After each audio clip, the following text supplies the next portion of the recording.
Bah, c'est ça la complexité, c'est que même quand on rentre dans le milieu du travail, on a tendance à se dire je vais le cacher pour pas que ça se sache ou pas que personne me mette dans une case ou quoi.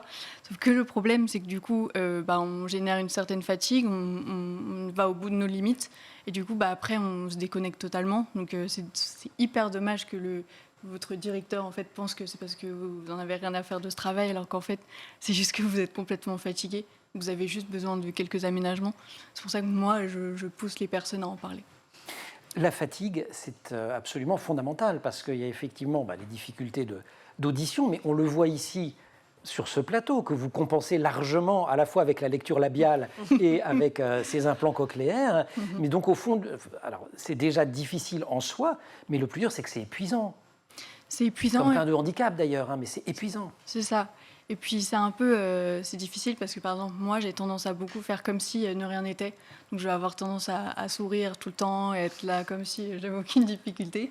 Puis, ou en fin de compte, en fin de journée, je suis épuisée, j'ai une migraine. C'est pour ça que c'est important de se connaître et je pense que ça le fait avec le temps, de se connaître et savoir un peu les limites pour anticiper aussi la fatigue. Sachant, je vous cite, que le problème quand on a un handicap invisible, en tout cas pour moi, dites-vous, c'est qu'on a tendance à vouloir être comme tout le monde, parfois même sans faire exprès. C'est ça. Et moi, ça m'est arrivé dans le monde du travail.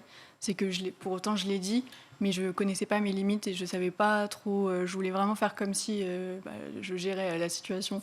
Et puis ça m'a rattrapée au bout d'un moment. Un jour, je ne me suis pas réveillée un matin et c'était pas forcément pris comme. Je ne pouvais pas dire j'ai pas entendu mon réveil. Il y a un petit sujet sur les réveils quand même, Rose, si je vous ai bien lu. Non, alors, franchement, je suis arrivée tout le temps à l'heure, mais ce jour-là, j'ai vraiment pas entendu. Et je me dis, mais comment faire croire.